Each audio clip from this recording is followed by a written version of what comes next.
Um dos dilemas que mais vemos que os profissionais têm na hora de decidir sobre a carreira é quando precisam avaliar se permanecem ou não na mesma empresa por mais de 7 a 10 anos. Isso porque sempre fica a dúvida sobre o quanto é possível aprender e se reinventar ficando tanto tempo no mesmo local. Em outras palavras, o custo-benefício de você alocar todas as suas fichas na mesma empresa. No episódio dessa semana, nós vamos conhecer um case de evolução e reinvenção constante na carreira durante 38 anos na mesma companhia. E o nosso convidado para isso é o Luciano Lima, diretor comercial da SulAmérica, a maior seguradora independente do país.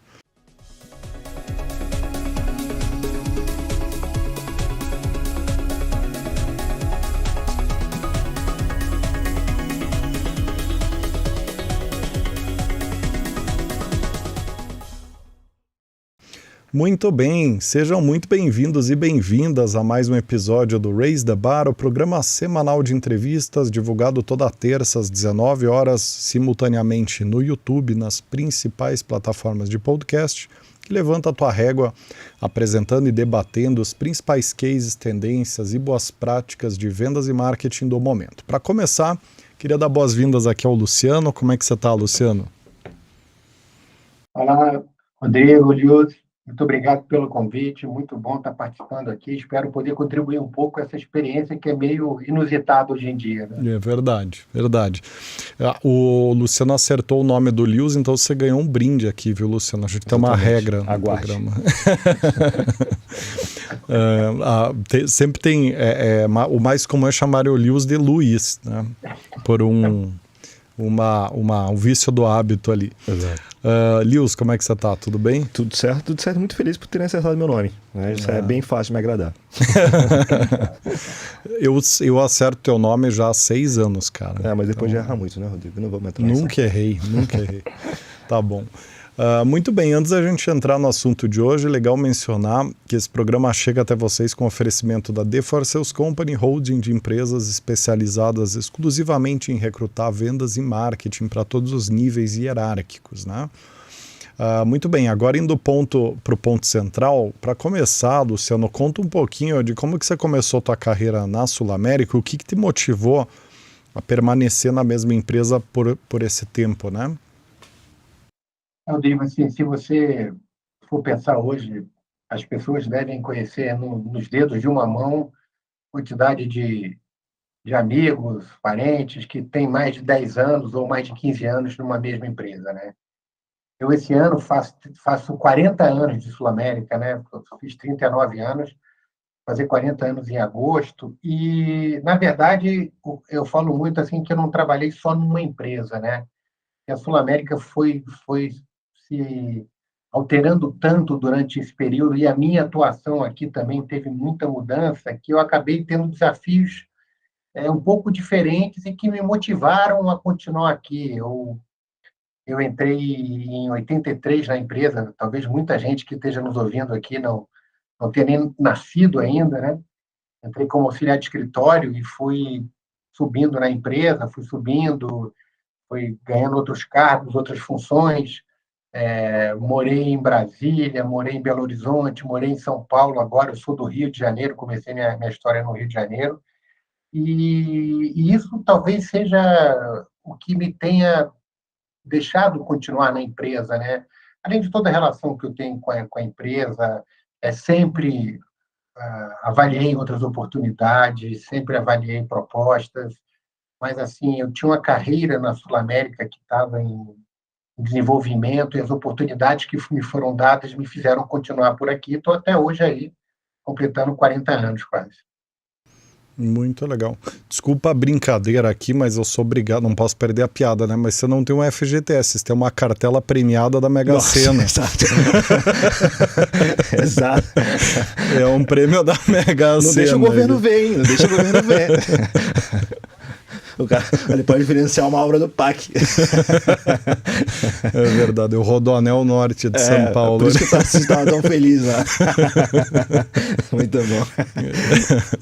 Lewis, vou te dar a honra da primeira pergunta aqui para a gente aterrissar no assunto. Legal, né? Legal. Luciano, você mencionou, meu amigo, né, que você não deixou de olhar o mercado, de avaliar oportunidades, né? Mas, naturalmente, obviamente, você permaneceu, né? O que você avaliou nesses momentos que surgiram essas oportunidades, né, que fizeram a balança pender para permanecer na Sul América? Wilson, são alguns fatores, né?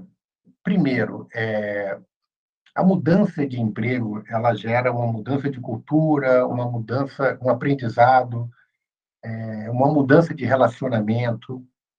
E eu construí na Sul América, nesse tempo todo, uma relação muito forte com a empresa, né? Conhecendo muito o modus operandi dela, conhecendo muito o relacionamento dela. Para quem não sabe, a nossa relação é com corretores de seguros, que são responsáveis por fazer os seguros. Então, eu sou responsável pela parte de estratégia comercial, atuando junto a esses corretores de seguros. E eu, como comercial, eu tenho uma característica muito forte de relacionamento. Eu crio vínculos muito fortes. E à medida que as condições oferecidas não eram, assim, tinham que ser muito vantajosas para optar pela mudança, olhando para dentro da Sul-América com um viés de crescimento, com um viés de a Sul-América atuando num mercado também em crescimento, num mercado ainda que tem uma penetração muito pequena no Brasil. Então, assim, essa avaliação de oportunidade versus momento sempre foi feita por mim e a opção sempre foi em ficar. E quando você vai ficando mais tempo, acaba tendo as cláusulas de retenção que acabam fazendo com que você se mantenha mais na empresa, né? Então, acho que é um conjunto de coisas que me fez permanecer aqui até hoje. Luciano, ao longo dessa trajetória, certamente você conviveu com várias pessoas que saíram e seguiram carreiras em outras empresas ou em outras, né? Quais foram, assim, se fosse fazer uma comparação, né? Quais as vantagens e os desafios que você vê que existem nessa escolha que você fez em comparação com esses benchmarks externos aí que você naturalmente foi acompanhando, né? Eu vou dizer o seguinte, a vantagem é você, com o tempo de empresa, você acaba conhecendo muito o mecanismo dela, acaba conhecendo muitos caminhos dentro da empresa, conhecendo muitas pessoas. Isso te facilita muito na hora da negociação, de tratar os assuntos internamente, de trazer os assuntos para dentro de casa. Isso acaba criando na tua figura um facilitador para resolver as coisas, os problemas do dia a dia da empresa. Eu acho que o grande desafio é a acomodação. Esse talvez seja o grande desafio. Você ficar o tempo inteiro motivado, não que eu tenha ficado o tempo inteiro motivado, algumas horas a gente desmotiva, se acomoda, mas tem algumas situações que te tiram desse conforto, né? Mas eu acho que a grande preocupação minha o tempo inteiro foi a questão da acomodação, né? De você ficar, poxa, eu estou aqui há muito tempo, sou uma pessoa importante da empresa, que a pessoa, todo mundo me conhece, eu conheço todo detalhe, vou fazer o meu menor aqui. Então, talvez esse tenha sido o meu maior desafio de ficar tanto tempo na empresa. Mas, como benefício é isso, você passa a ser uma pessoa muito útil para a empresa, para você trazer os assuntos para dentro, pelo fato do conhecimento que você tem das pessoas e dos processos dentro da empresa. E é um ativo considerável, né? Inclusive, tem um tema que eu quero trabalhar muito aqui nas nossas pautas, nos próximos episódios, é a questão do salário emocional, né? Que eu acho que é uma grande vantagem de você permanecer na mesma empresa, porque mudar de empresa é igual mudar de esposa ou marido, né? É uma transformação grande, né? Porque você se adaptar a uma nova cultura, né? Um novo modus operandi, né? Então, tem um custo emocional, né? E tem muita gente que sai, como você falou atrás, e a gente encontra, tem muitos amigos que saíram da companhia que continuam amigos pessoais, eles falam muito isso, né? Engraçado, a gente acha que os problemas acontecem na Sul-América só, mas isso é um problema de todas as empresas, né? Eu já vivi aqui, tenho essa consciência de, pô, a Sul-América tem os problemas dela e tudo, mas as pessoas que saem falam, Luciano, os problemas são os mesmos, só que lá fora tem outras oportunidades que talvez não tenham aqui. Então, esse balanceamento de oportunidades versus problemas é que eu tento fazer em cada momento que a gente se para pensando no tempo de carreira, nas oportunidades que você não fez, as oportunidades que podem aparecer. esse é um equilíbrio que, como você falou do casamento, da troca, né, tem sempre ganhos e perdas, né? O que pesa mais? Talvez esse seja a grande balanceador aí da decisão. Perfeito. Luciano, certamente tem elementos, muitos elementos pró, né, como a gente tem destacado aqui, mas tem alguns contra, né? Você deixa de experimentar novas culturas, você deixa de aprender novos métodos e processos, você deixa de expandir, ter um network, você deixa de aprender sobre novos segmentos, enfim. Então, tem o custo de oportunidade ali por permanecer tanto tempo, né? Como você, na sua carreira, né, buscou gerir isso, gerir essa perda de oportunidade, né, para que você se mantesse atualizado, para que, como você mesmo destacou, não caísse numa zona de conforto de eu já conheço meu segmento, já conheço meu público, já sei como que executa isso e se reinventou, né? Isso é muito interessante. Aconteceram dois fatos que têm a ver muito com essa pergunta. O primeiro eu sou do Rio de Janeiro, morava no Rio de Janeiro com minha família, e mudei para Brasília, mudei para Belo Horizonte, fiquei 4 anos em Brasília morando, morei 6 anos em Belo Horizonte e estou há 11 em São Paulo. E cada mudança dessa, você conhece pessoas novas, modelos novos, estruturas de negociação diferentes, culturas diferentes. Isso acaba te fazendo evoluir um pouco. Mas talvez o mais importante é que eu tenha sempre tentado me aculturar por fora. Eu fiz PUC no Rio, eu fiz FGV em Brasília, eu fiz Dom Cabral quando estava em Belo Horizonte. Você expande o teu networking fora do teu meio, houve assuntos que não têm a ver com o seu mercado, cultura, novidades, inovação. Então, eu acho que esse binômio das minhas transferências para novas culturas, novas pessoas, e a constante busca de conhecimento fora do mercado me tornaram um pouco mais adaptável a essa continuidade, entendeu? Assim, por mais que você fique muito tempo numa empresa, se você não abrir o teu horizonte para outras culturas, para outros conhecimentos, aí você realmente vai ficar limitado àquilo, ao seu mundo, vai deixar passar um mundo de oportunidades fora, não vai conseguir conversar com as pessoas, né? Então, eu acho que esses dois pilares foram muito importantes. As mudanças que eu tive e a questão de estar buscando sempre fazer cursos, é, entender coisas novas, ler muito e participar de eventos que não tenham a ver com o mercado para que a gente expanda o networking e conheça outros assuntos. Maravilha. E ao longo desses anos, né, que habilidades que você considera que foram estruturais para você conseguir ter êxito nessa carreira ascendente, né, que você teve na mesma empresa, né? O que você acha que foi crucial desenvolver? Rodrigo, é interessante isso. Eu sou como eu falei, eu sou responsável pela área comercial da Sul América e sou uma pessoa de relacionamento, né? Assim, totalmente de relacionamento. E isso tem prós e contras. Tem uma história engraçada na Sul América que se você ver qual é o maior defeito seu, eu sou um cara que não cumpre muito horário. Isso é muito ruim para um cara de empresa, né? Para um executivo de empresa. Em determinado momento, a empresa me botou para fazer um coaching sobre o cara consertar esse meu problema de horário. Eu sempre chegava em cima da hora, entregava as coisas em cima da hora. E no final do processo todo de coaching, ele me deu as orientações, mas o recado final dele foi o seguinte: ó, você é uma pessoa tão comercial que você está saindo para uma reunião, aí vem um corretor e você para conversar com ele e o horário da reunião passa a ser segundo plano. Então, você é uma pessoa tão comercial que isso, se você tentar se organizar mais e chegar no horário, e se for gerar uma perda na tua relação comercial, continue chegando atrasado.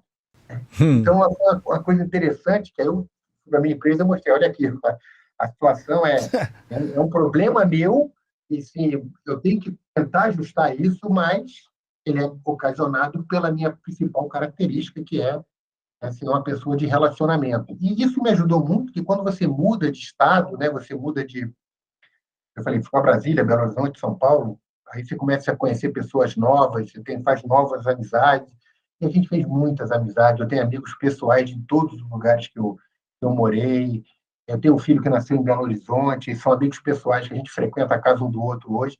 Então, essa parte, para um cara que é comercial, eu acho que é um ponto muito importante. Mas que eu fico sempre de olho nessa questão do prazo, das entregas, de chegar no horário. No mundo corporativo, isso tem um valor muito grande. Você sabe que esse ponto que você trouxe é muito importante, Luciano, porque veja que por trás disso que você falou tem uma questão estrutural. Quando você está há bastante tempo na mesma empresa, você tem um relacionamento de confiança, de cumplicidade, de entendimento. Então você não precisa ter a síndrome do super-herói que é perfeito em tudo. Você consegue ter essa... Olha, eu sou ruim nisso aqui, tá tudo bem porque eu sou bom em outras 10 coisas. Acho que é uma vantagem oculta, né? Porque que acontece quando você tem relacionamentos maduros. E às vezes você demora décadas para ter um relacionamento maduro, né? Então é uma vantagem clara, né? Exatamente. Quer dizer, é muito difícil você, numa empresa, conviver com o erro dos outros, né? E aí o que você falou, Rodrigo, é espetacular, porque também a pessoa num relacionamento maduro, ela sabe que no final o somatório é muito positivo. Então você administra o erro dos colegas, dos parceiros e tudo, num bem comum lá, né? É verdade, é verdade. Você foi muito assertivo nessa colocação. Perfeito. Agora, Luciano, você mesmo mencionou em determinado momento que a Sul América, nesses últimos 40 anos, foi diferentes empresas, não? Como é que, durante esses anos, você se adaptou a essas mudanças, né? Essas Sul Américas que existiram? A gente, assim, a Sul América era uma empresa familiar, né? Foi criada pela família Larragotti, depois, em determinado momento, ela foi sócia da Etna americana, com toda a cultura americana vindo para dentro da companhia, depois foi da holandesa ING, também com toda a cultura, depois uma gestão profissional, agora com a Redditor, com a fusão com a Redditor. Então, são várias empresas dentro de uma empresa só. E eu acho que uma grande característica pessoal minha é a adaptabilidade, né? Eu tenho uma característica, eu penso assim, o que te ajudou muito nesse processo todo de Sul-América? Primeiro, eu sempre tive equipes muito boas, muito fortes, e equipes com pessoas que questionavam. Sabe? A gente sempre teve uma relação muito aberta nas reuniões, de discussão pesada um com o outro, sem faltar respeito, mas de cada um colocando o seu ponto de vista. Isso possibilita que, quando você vê um conjunto de pessoas que trabalham com você com opinião diferente da sua, você tem que começar a se questionar se você está certo ou não. E eu sou muito assim, eu cresci na companhia sendo muito questionador, perguntando as coisas. É lógico que tem momentos, tem pessoas que não gostam, tem pessoas que aceitam, tem pessoas que acham isso uma evolução. Eu, graças a Deus, a maioria dos meus chefes, eles deram muito valor a essa questão de questionar. Eu me lembro, quando eu fui promovido a diretor, na primeira reunião que eu participei da diretoria executiva, eu não falei nada.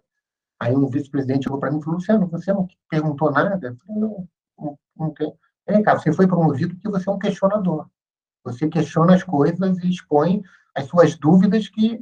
Então, isso é um pouco da minha característica que eu trago para a minha equipe. Eu tenho embaixo uma equipe de pessoas questionadoras, pessoas que não aceitam as coisas. Tem que fazer. Por que tem que fazer?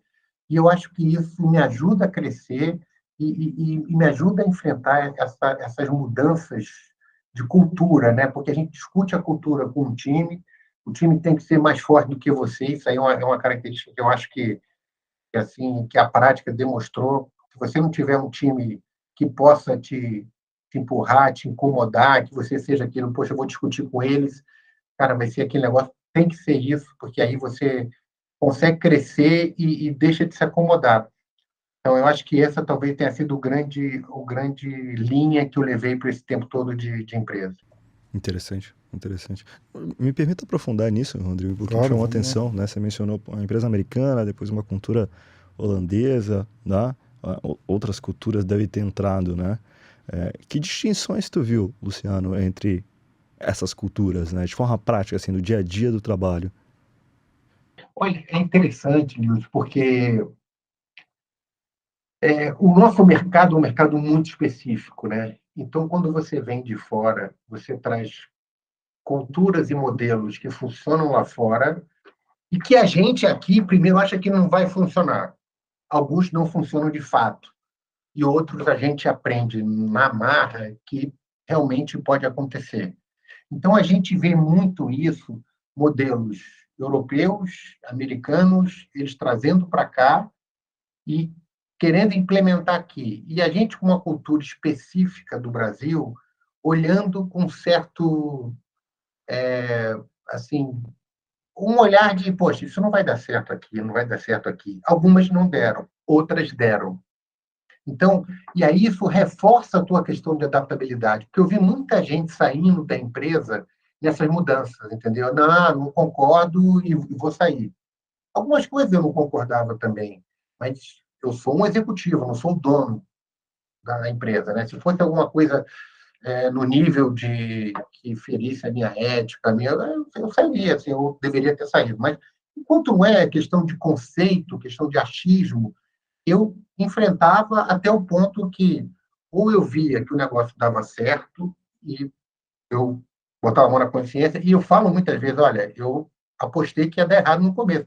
Uma coisa é você falar que acha que não vai dar certo, outra coisa é você agir para não dar certo, né? Às vezes eu falava muito, poxa, isso não vai dar certo, gente, o nosso mercado é um mercado tradicional. Não, mas decisão da companhia é fazer, tá bem, eu era o primeiro na linha de frente.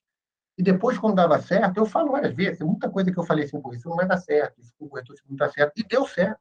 Eu falo, pô, eu achava que não ia dar certo. Então, isso me deu uma maleabilidade e uma característica de aceitar discordando, sem jamais jogar contra, que me fez crescer muito aqui dentro. Então, eu vi as culturas mudando e algumas pessoas continuavam aprendendo, se adaptando e colocando a nova cultura que dá certo, que dava certo, em vigor. E aí isso acho que me ajudou muito a continuar e a crescer aqui dentro. Fantástico. Interessante. E ali no começo do programa a gente falou sobre essa questão da geração nova, né, ser um pouco mais impulsiva nas decisões de carreira, né? Então muitas vezes pular do barco sem pensar ou entrar no barco sem pensar, acho que os dois movimentos. E do nosso lado aqui como recrutadores profissionais, né, a gente vê um nivelamento muito conveniente das avaliações das empresas no Glassdoor, né? Então todas as empresas parecem ótimas, né? Então você tem um trabalho você tem um trabalho de publicidade em fazer promoção das empresas. Então reforça sempre a noção de que a grama do vizinho é mais verde, né? Sempre a gente tem essa percepção nesse mundo de Glassdoor e tal, etc. Glassdoor bem gerido nesse caso, né?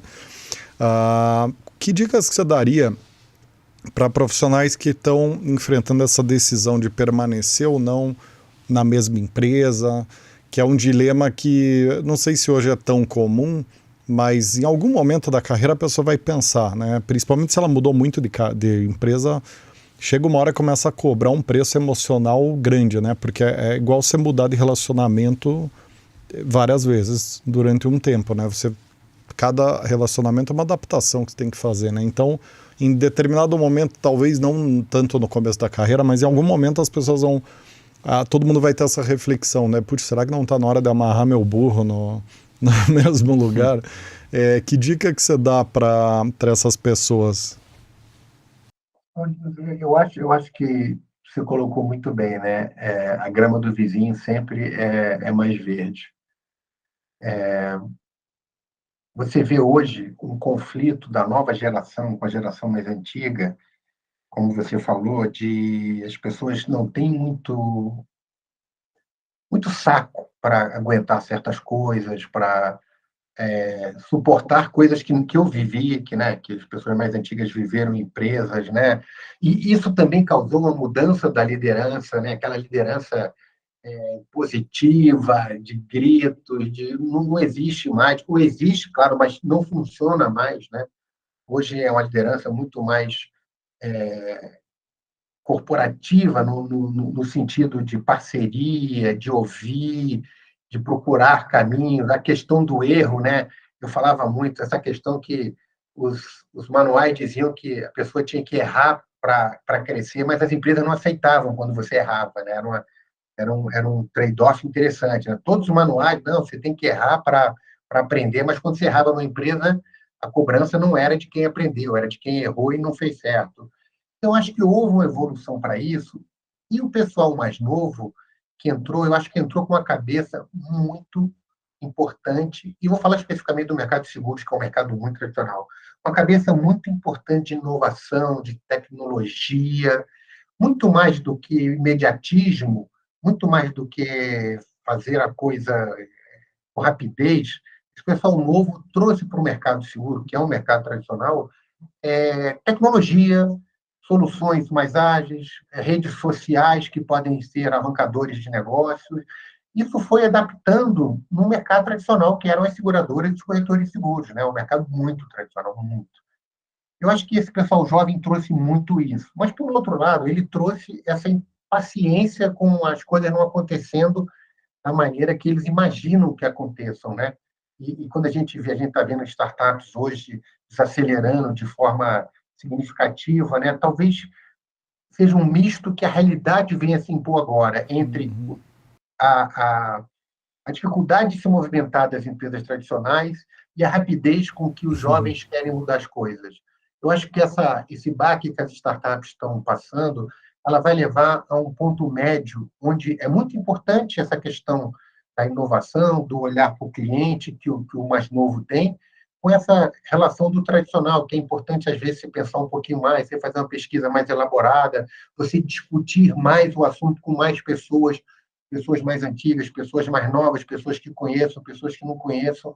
Eu acho que isso vai acontecer, está acontecendo nesse momento, e vai ser benéfico para todo mundo, né? A gente vai criar um modelo de empresa mais atualizada, sem perder os conhecimentos do tradicional, das pessoas mais antigas, que são muito importantes em determinadas situações. Então, resumo é ponderação, né? Ter mais equilíbrio, né? Não ir para os extremos, nem de ser tão excessivamente ágil e impulsivo, de ficar pulando de empresa em empresa, e nem tão conservador e para ir para o extremo oposto. Rodrigo, eu acho que tem assim, nessa decisão tem muito um viés do lado pessoal, né? O que a pessoa quer? A pessoa é casada, tem uma família, mudar de emprego significa mudar de cidade ou não, é um jovem que pode completamente fazer escolhas que deem errado. Eu acho que isso também ajuda muito. E eu vou falar uma coisa assim, eu mudei para 4 cidades, assim, você muda amigos, deixa a família e tudo. E o que foi muito importante nessas mudanças? A minha família, né? Minha mulher ter aberto mão das coisas dela para me acompanhar, para a gente constituir um novo grupo de amigos. E eu tenho uma história que é muito engraçada. Quando eu mudei para Brasília, eu li o Globo, né? Uhum. Aí eu estava com um chefe meu, que era do Rio, ele falava, você lê o Globo em Brasília ainda? Eu leio, porque eu sou do Rio. Pai, você está morando em Brasília, começa a ler o Correio Brasiliense. Olha, que um negócio simples, Rodrigo, foi importantíssimo. Eu passei a ver a cidade e passei a me sentir morando em Brasília, né? Porque eu ficava lendo o Globo, vendo o negócio do Rio e tudo. Então, assim, quando você muda... Emblemático isso. Vale para o emprego também, você tem que mudar de corpo e alma. Emblemático esse ponto que você está falando, porque realmente quando você muda de empresa, você tem que mudar o jornal que você lê, né? Aspas aí no jornal, né? Tem muita gente que muda de emprego e continua falando com as mesmas pessoas do emprego antigo, querendo saber de tudo, né? A pessoa acaba ficando presa ali e não consegue, e fica incapacitada de evoluir por culpa dela mesma, né? É verdade. Você sabe que a gente estava conversando, eu li sobre esse ponto que você trouxe na resposta anterior, em relação à consolidação dos modelos de negócio, né?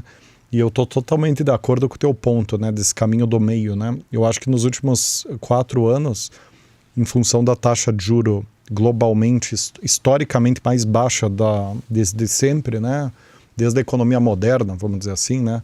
A gente teve aí uma injeção completamente atípica e que não deve voltar a repetir de dinheiro de especulação no mercado corporativo. Isso fez a gente ter uma falsa sensação de que o modelo corporativo era diferente do que vinha tendo. Quer dizer, tem uma noção que está tudo errado e tem que ser super ágil, super arrojado, super crescimentos e tudo mais. E eu estou de acordo que isso está se demonstrando que isso ficou no passado, né? Que esse modelo não vai continuar. E aí tem esse caminho do meio que parece ser de fato que vai se manter, né? Que é pegar o melhor de um lado, o melhor do outro e misturar e formar uma via de evolução Né? Então, ratificando, né, o ponto que você trouxe ali, Luciano, eu estou bem alinhado com você nisso, né?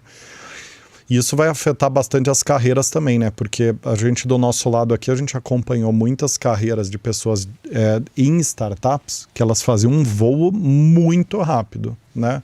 A pessoa hoje era SDR ou vendedor interno, né? Antigamente vendedor interno, né? Hoje é SDR. E em 5 anos ela era a head comercial de uma empresa de 100, 200 pessoas, né? Então, tinham voos muito rápidos, né? Muito inconsistentes também, que muitas vezes a pessoa não tinha tempo de amadurecer pessoalmente para o tamanho da responsabilidade, né? Vocês que vivem com recrutamento e seleção, com desenvolvimento de pessoas, vocês veem muito isso. A escola da vida, ela ensina muito também, ensina muito. Se você tiver conhecimento e cultura para enfrentar os sustos e desafios que a vida te coloca, uma vida profissional, você aprende muito, muito mais rápido e sai com conhecimento muito maior. Você pode aprender sem ter a cultura e o conhecimento, mas você aprende quando surge um problema na tua empresa, você resolve aquilo, você aprendeu. Mas se você tiver uma base teórica, de conceito, de estudo, que você, um networking grande, que você possa falar com muita gente, discutir outros assuntos, isso te ajuda demais. Mas tem muita gente que, quando chega o desafio, você não está preparado para isso, né? E aí você não sabe o que fazer. E quando você está numa empresa, ou você toma decisões desastrosas, ou você larga o emprego. Então, é exatamente isso que você falou. Assim, é um meio termo que é fundamental para as empresas sobreviverem hoje. Muito interessante, muito interessante.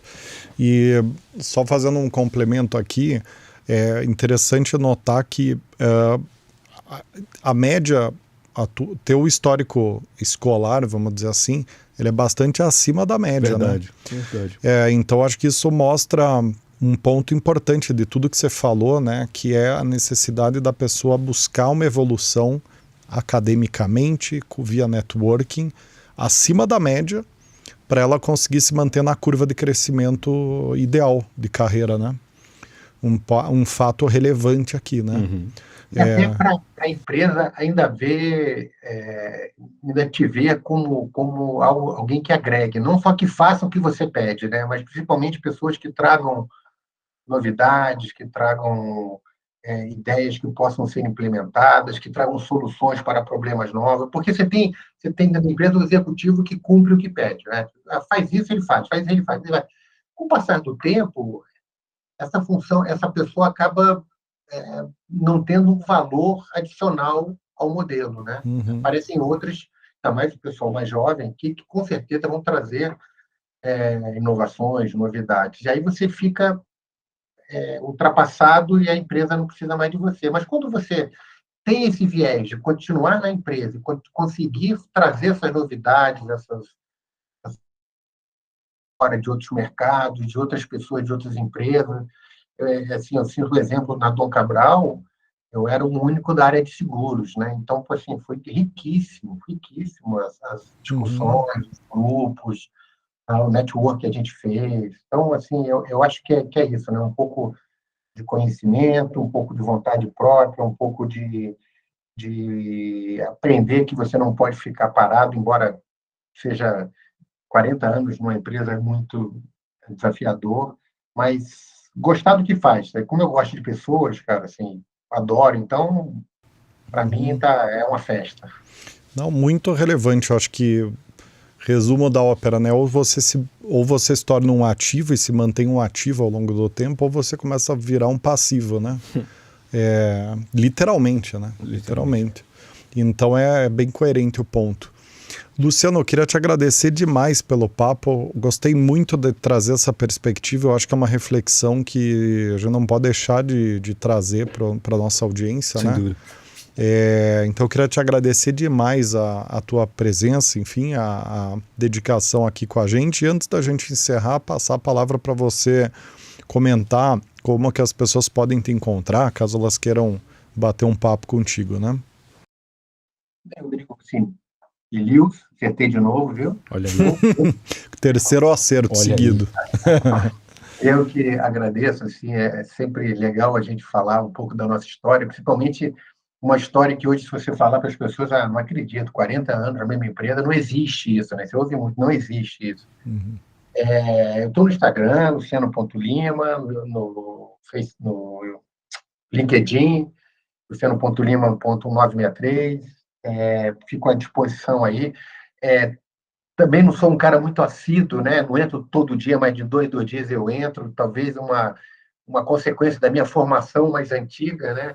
Uhum. Mas, assim, quando você vê esse choque, só para finalizar, esse choque de gerações, tem um fato que aconteceu comigo quando eu estava na Dom Cabral, que eu acho que representa muito isso.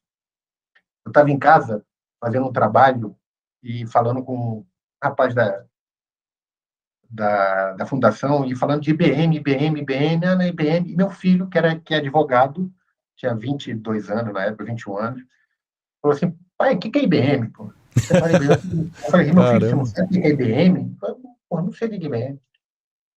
Aí, na semana seguinte, eu fui para Dom Cabral e tinha a pessoa da IBM lá, e eu falei, pô, gente, eu falei com meu filho, aí ele falou, Luciano, a IBM na nossa época era tudo, era hardware, software, era máquina de todo. Hoje, ela está lá atrás, né, na inteligência só, então, assim, é choque de culturas que as gerações têm, que você tem que se adaptar para isso. Mas, mais uma vez, muito obrigado aí, e à disposição aí para vocês precisarem. Nós que Fantástico. agradecemos, Luciano, fantástico, e fica o convite para a gente manter o contato e você retornar aqui ao programa, né? Então, chegamos ao final de mais esse episódio do Raise the Bar. Se gostou do conteúdo, compartilha, curta, comenta o que achou. E se você está com urgência em fechar vagas de vendas e marketing da base da pirâmide, conhece lá o salesjobs.com.br, que é a HR Tech da The4 Sales Company, que tem uma tecnologia revolucionária para, enfim, apresentar shortlist em 3, 5 dias úteis, né? Um tempo recorde aí no mercado. A gente se encontra no próximo Raise the Bar. Um abraço para você, Luciano, para você, Lils, para todos e todas, e até lá.